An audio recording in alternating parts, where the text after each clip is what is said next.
হস্তিনাপুরের এক গৃহবধূ, সেই আমি আবার জন্মেছি।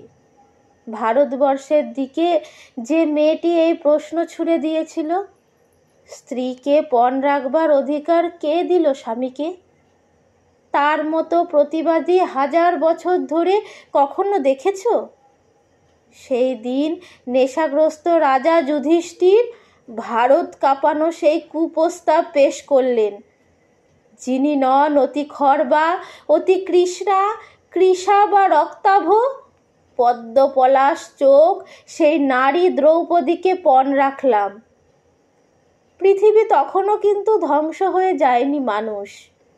ভারতের ইতিহাসে বাকি ছিল আরও দুর্ঘটনা।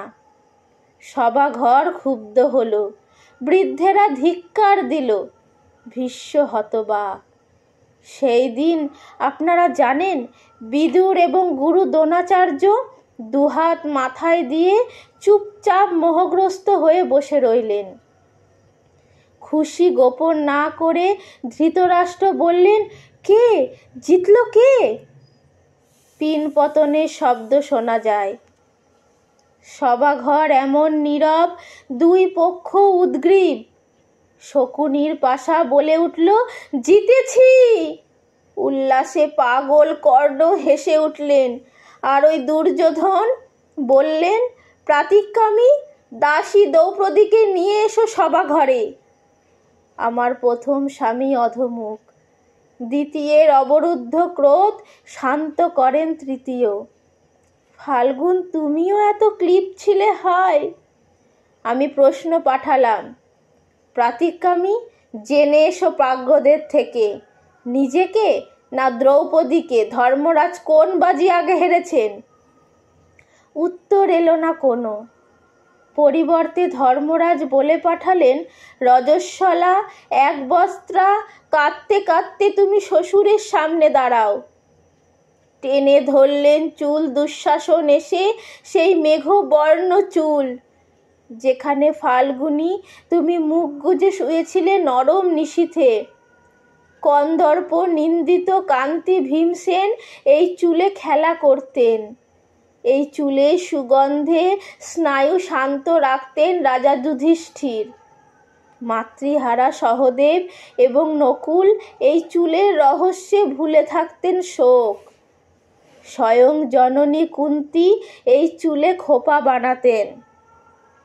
দুঃশাসন সেই চুল টানতে টানতে এনে প্রকাশ্য সভায় দাঁড় করালেন এক অসূর্যম পশ্চা মহিষীকে।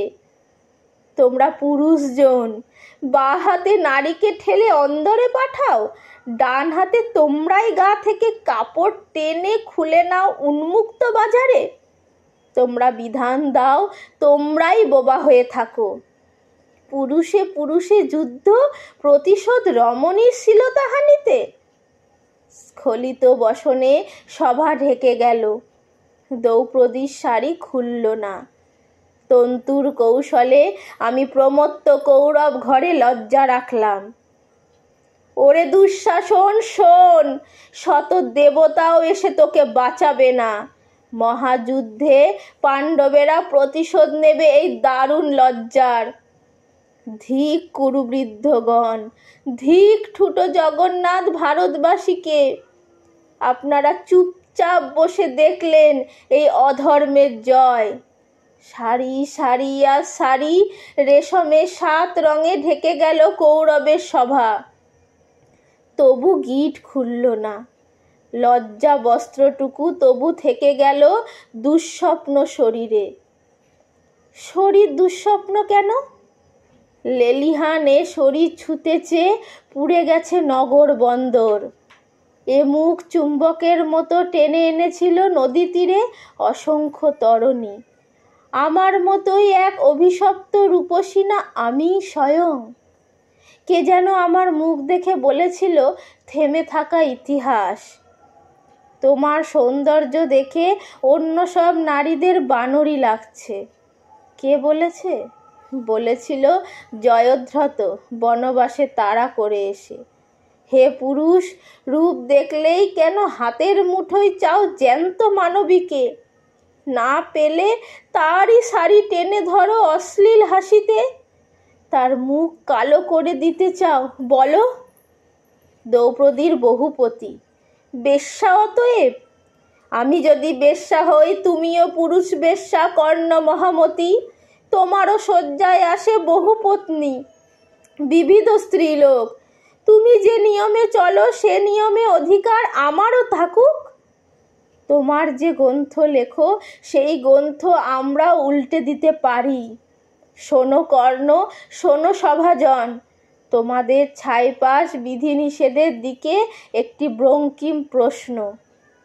যখন আমি প্রশ্ন করি তোমরা ভয় পাও। ভীষ্ম পিতামহ আমার, তুমিও মুখ লুকাও। ধৃতরাষ্ট্র বলুন, আমি কলঙ্কের যোগ্য কিনা আজ? শৃগাল গাধা উঠল ডেকে, অশুভ সব শব্দ মহারাজ। দুর্যোধন উরু দেখান, উরুর নিচে শানিত অপমান। হতচেতন যুধিষ্ঠির, বোঝেন না তো কিছুই মহাপ্রাণ। ঝড়ের মতো ফুঁসে ওঠেন একাই ভীমসেন, অর্জুনের আঙুল তাকে শান্ত রাখছেন। এত সকল কাণ্ড শেষে ধৃতরাষ্ট্র আসরে নামলেন। বলেন তিনি, কৃষ্ণা তুমি কি বর চাও বলো। তারপর আমি দুটি মাত্র বর চাইলাম। প্রথম, হে পিতা, যদি প্রসন্ন থাকেন তো এই বর দিন যে সর্বধর্মচারী যুধিষ্ঠির যেন দাসত্ব থেকে মুক্ত হন। দ্বিতীয় বরে দাসত্ব মুক্ত হোক বীর শ্রেষ্ঠ ভীমসেন, অর্জুন, নকুল ও সহদেব। বর চেয়েছিলাম করজোড়ে, দাঁতে দাঁত চেপে। যুধিষ্ঠিরের ধর্ম আর অর্জুনের গান্ডীবের প্রতি আমার সমস্ত সন্দেহ অপ্রকাশিত রেখে। বিশ্ববন্দিত স্বামীদের প্রতি আমার ক্রোধ ও সন্দেহ তো প্রকাশ করা যাবে না, সভাজনের কাছে তারা হাস্যাস্পদ হবেন। ধৃতরাষ্ট্র তৃতীয় বর নিতে অনুরোধ করলেন। আমি নিলাম না, কারণ হে সভাজন, লোভে ধর্ম নাশ হয়। বৈশ্য 1 বর, ক্ষত্রিয়ানি 2 বর, রাজা 3 বর এবং ব্রাহ্মণ 100 বর নিতে পারেন। আপনাদের মহাগ্রন্থে এই বিধান আছে। যে রাজ্যপাট যুধিষ্ঠির নিজ দোষে হারিয়েছেন, আমি তৃতীয় বর চেয়ে সেই রাজ্য ফেরত চাইব না। রাজ্য উদ্ধার করবেন আমার পৌরুষ গর্বী স্বামীরা, কারণ আপনাদের মহাগ্রন্থে রাজত্ব বিস্তারই পৌরুষের শর্ত। আমার এই আশ্চর্য সিদ্ধান্তে সভা হতবাক হলো। শুধু কর্ণ বললেন, দ্রৌপদী দুঃখ সাগরে ডুবে থাকা পাণ্ডবদের নৌকার মতো পার করলেন। ইতিপূর্বে আর কোনো নারী এরকম কাজ করেছেন বলে শুনিনি। আমার স্বামীরা মাথা নিচু করে বসে থাকলেন। এছাড়া আর কী বা আমি করতে পারতাম? অনেক পরে আমার ক্রোধ বিস্ফারিত হলো। যেদিন বনবাসের ঘরে কৃষ্ণ এসে সামনে দাঁড়ালেন। কৃষ্ণ, তুমি এসেছো? যদি শোনো আমার কথা, আমার কোনো যুধিষ্ঠির ভীমার্জুন নেই, আমার কোনো পুরুষ নেই, দ্বৈত নেই, বন্ধু নেই, পিতা বা ভ্রাতা নেই, আমার কোনো সমাজ নেই, পায়ের মাটি নেই। মধুসূদন, তুমিও নেই, তুমিও পাশে ছিলে না সেই দিন। আমাকে যারা শোণিতময় দেখেও হেসেছিল, আমাকে যারা কলুষ হাতে স্পর্শ করেছিল, এখনো তারা পৃথিবী জুড়ে দাপটে বেঁচে আছে এবং আমার স্বামীরা আজ সন্ধি চাইছেন। ধিক আমার বেঁচে থাকার দুঃখ ইতিহাসে। তারপর পদ্মকোষের মতো 2 হাতে মুখ ঢেকে আমাকে কাঁদতে দেখে কৃষ্ণ বললেন, ভাবিনি, তুমি যাদের ওপর ক্ষুব্ধ হয়েছ তারা ধ্বংস হবে অর্জুনের স্বরে আচ্ছন্ন হয়ে মাটিতে শোবে। তুমি রাজ মহিষী হবে।